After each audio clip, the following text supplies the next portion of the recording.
We all know the story of the Speedmaster and Omega. We all know the story and the legend of the watch that went to the space and the moon countless times. But did you know that there is another watch that we could say that has almost the same heritage as the Speedmaster? And its story is quite peculiar.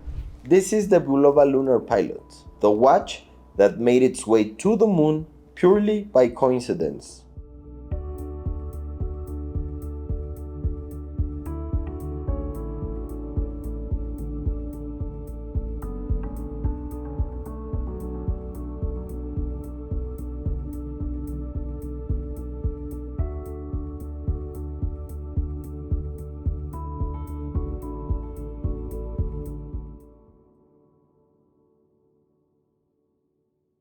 It was 1971, and the Apollo 15 mission was the fourth in history to land on the moon. As always, the astronauts had received the Omega Speedmaster as part of their lunar gear.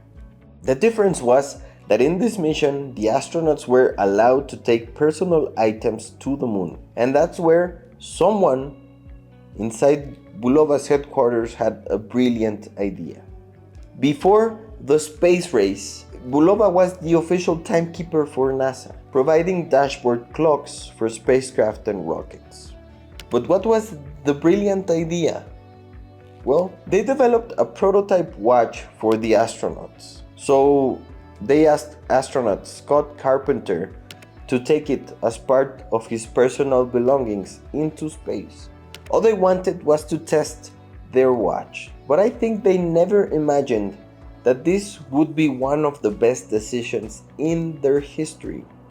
Everything was going smoothly with the mission, until the moment of landing, when the crystal of the Omega Speedmaster popped off.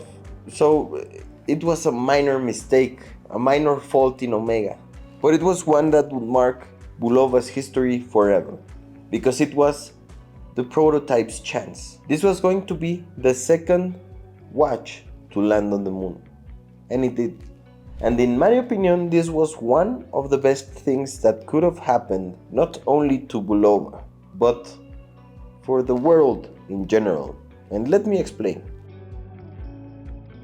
There's a whole mysticism and behind the legendary Speedmaster, of it being the Moonwatch, the watch that landed on the moon. But the thing is that unfortunately, it is only for a few people who can afford to spend over $6,000, $7,000, $8,000 on a watch.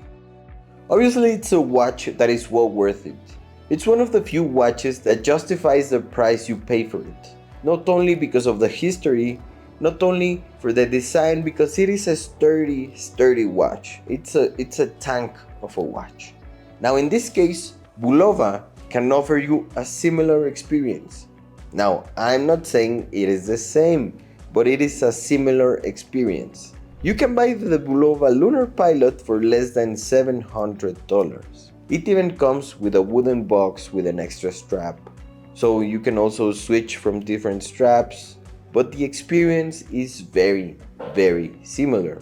Of course, in its due proportion, but it is. In essence, it ends up being the same. You have your watch with a NATO strap like the astronauts used. You have a big, sturdy watch.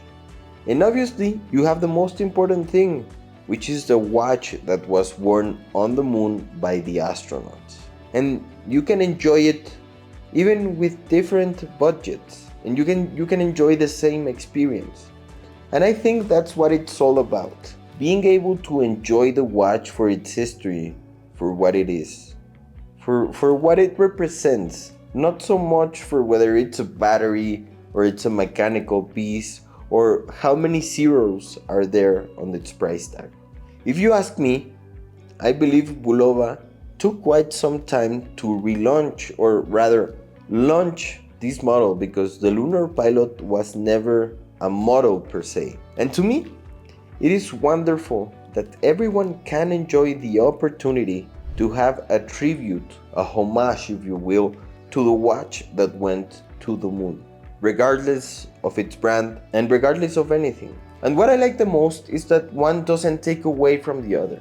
In general, There's always a dispute between watches.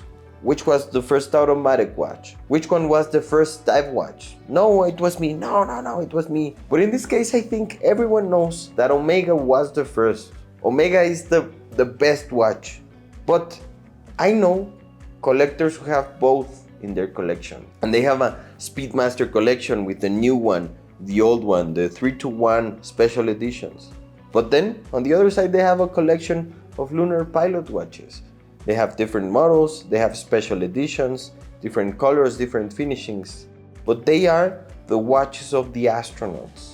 I think one doesn't crash with the other. And it is amazing that no matter what, you can enjoy the whole history of these two watches. But what do you think?